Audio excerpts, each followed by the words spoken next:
Welcome to Capitol Forum. This is Jack Calvertinas. This is our chance to talk to leaders in politics and policy and communications here in Washington. And today we are continuing our series with leaders of the McCormick Group and welcome Special Consultant Jim Leary. Welcome, Jim. I'm happy to be here. Really appreciate you coming to the Willard. And let's start off. We were talking a little bit earlier about sort of your family connection to Buffalo and maybe even what you were telling me about Jack Kemp as well. I grew up in Buffalo. I was the second oldest of 9 children, and my dad was involved in politics in Buffalo. So he recruited me to work in Jack Kemp's first congressional campaign. Wow. So I knew Jack Kemp from being the Buffalo Bills quarterback, so it was really interesting to work in his congressional campaign. And we came down a number of times.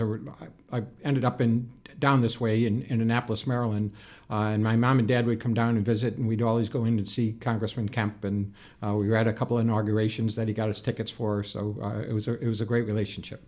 Fantastic. And after all of the challenges that the team has had, this is a big year. I mean, what a team they have this year. So I'm a long-suffering Buffalo Bills fan. I went to the first 3 Super Bowls they lost, and then I thought it was me. So I didn't go to the 4th one. It wasn't me. But I will be in Arizona if they make the Super Bowl this year, and it's fun seeing the excitement in Buffalo with the Bills. I bet a lot of people jumping on tables, and I think a lot of Americans are just going to be rooting for Buffalo to make this happen. Oh yeah, it's morning on the Today Show. They had a whole article about the Buffalo Mafia, so it was fun to watch.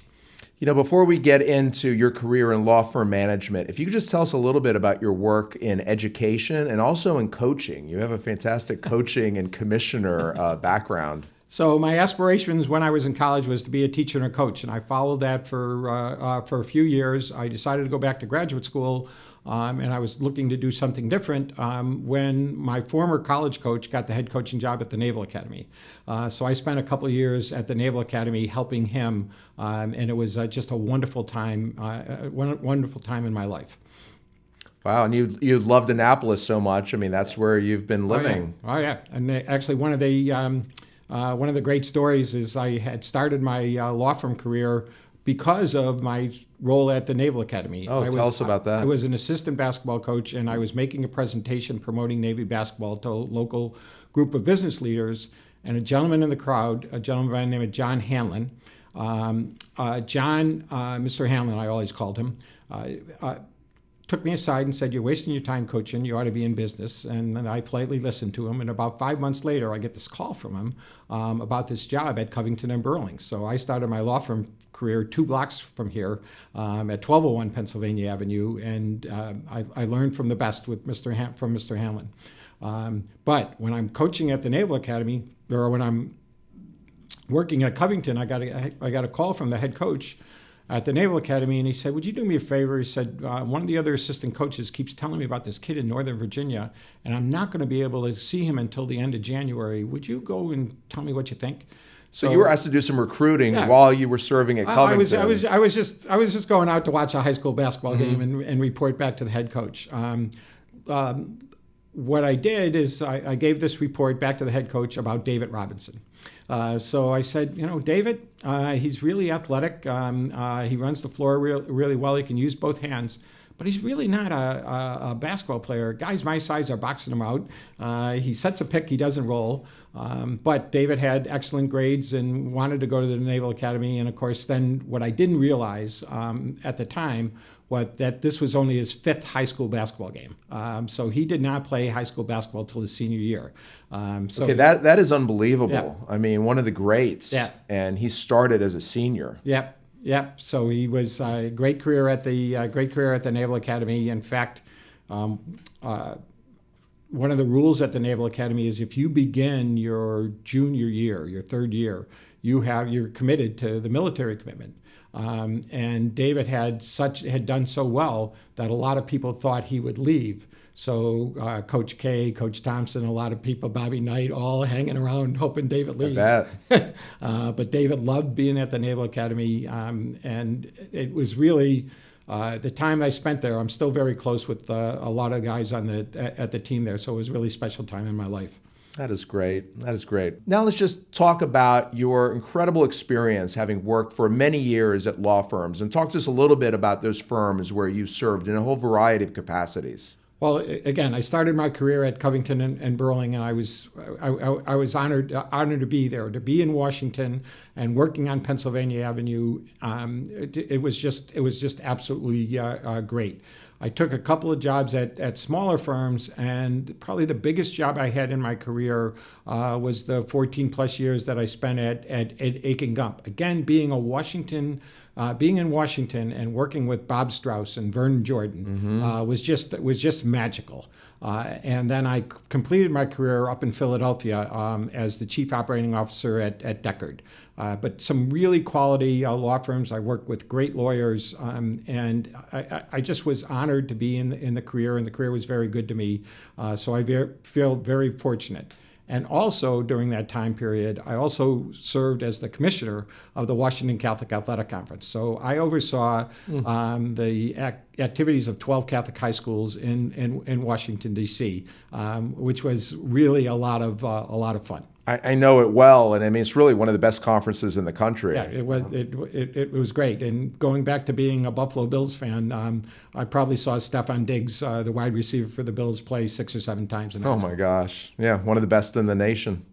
Now let's shift over to your time at law firms. So 4 decades or so, you started apparently as an assistant office manager to the chief operating officer, and then you yourself became a chief operating officer, really running these mega law firms, very prestigious law firms. Tell us just about a couple of the biggest changes that you've seen over your career in law firm management. Well, one of the things is the titles. So Mr. Hanlon was running Covington and Burling, the business end of Covington and Burling. His title was office manager. And so the titles then changed to director of administration, executive director, chief operating officer. And there are even some firms now that are hiring non-lawyers to be CEOs. So I don't know if it's going to be a big trend, but there's a couple of firms out there looking right now. Law firms wanted to, and this is why they started hiring people like Mr. Hanlon. They wanted to be more businesslike, and as they became, as really technology came in, it required people to look at things differently than just sending the associates to the library, handing stuff on yellow paper to a legal secretary to type up for the partner. So it became a lot more complicated. We put the time I was at Covington, we put the first computer at Covington. I remember a young tax lawyer who went to one of the tax partners, said, "If I don't get a computer, I think I'm going to go somewhere else." And I had to go Look at that. Get her a computer, and there was no wide area networks at that point in time. So we used to call it the sneaker land. They put things on disk and exchange it. So really, I think technology had, like in a lot of the things in the U.S. In the world, had a big driver in changing the way law firms are run, and it also created bigger roles in law firms for chief operating officers, chief information officers, CFOs. When I was at Covington, we had a bookkeeper. Unbelievable. Well, I mean, in your law firm career, you were exposed to a number of different executive search firms. So just tell us briefly about being on the buying side of those services. Yeah, so I knew the McCormick Group probably now for 35 years. So they've been around for close to 50 years, but I knew them for about 35 years in my career. So you'd use them if when you needed to fill a key executive role. Okay. I was probably more involved with them when we were hiring lateral partner talent. So that was and used to versus the whole associate process, right? And therefore you'd have to negotiate deals and cap deals and so that was somewhat complex, and people were calling you all the time. We have this great corporate lawyer, and he's got X amount $1 million worth of business, and he'd really like to talk to you, and so on and so forth. And then arranging with the corporate group leaders whether they'd be interested in talking to him or her. So you were active. Most COOs are actively involved in helping that process. Great. Let's now shift over to talking about your approach. What you are looking for in candidates for your law firm searches that you're now going to be engaged in.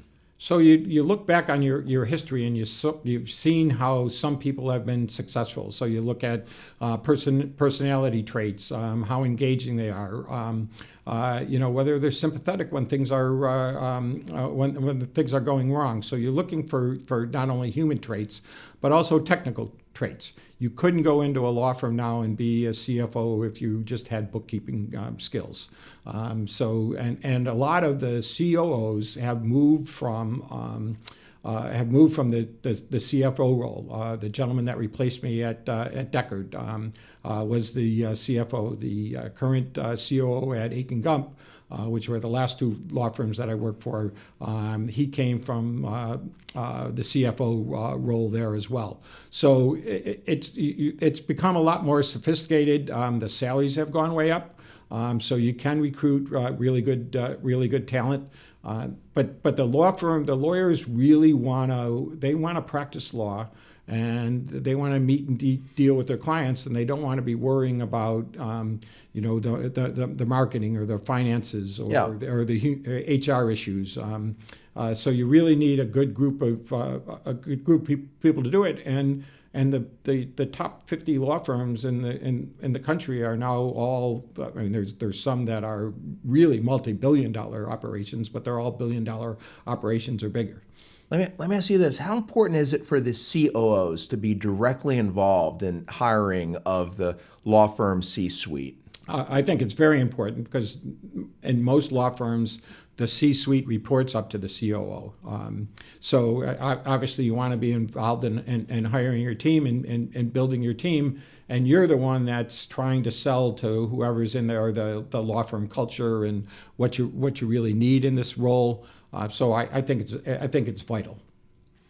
Well, that wraps it up. So really want to thank you for coming by. And this also wraps up our series with the McCormick Group. And I appreciate it very much. I'm delighted to be here, and thanks for doing this. Thanks.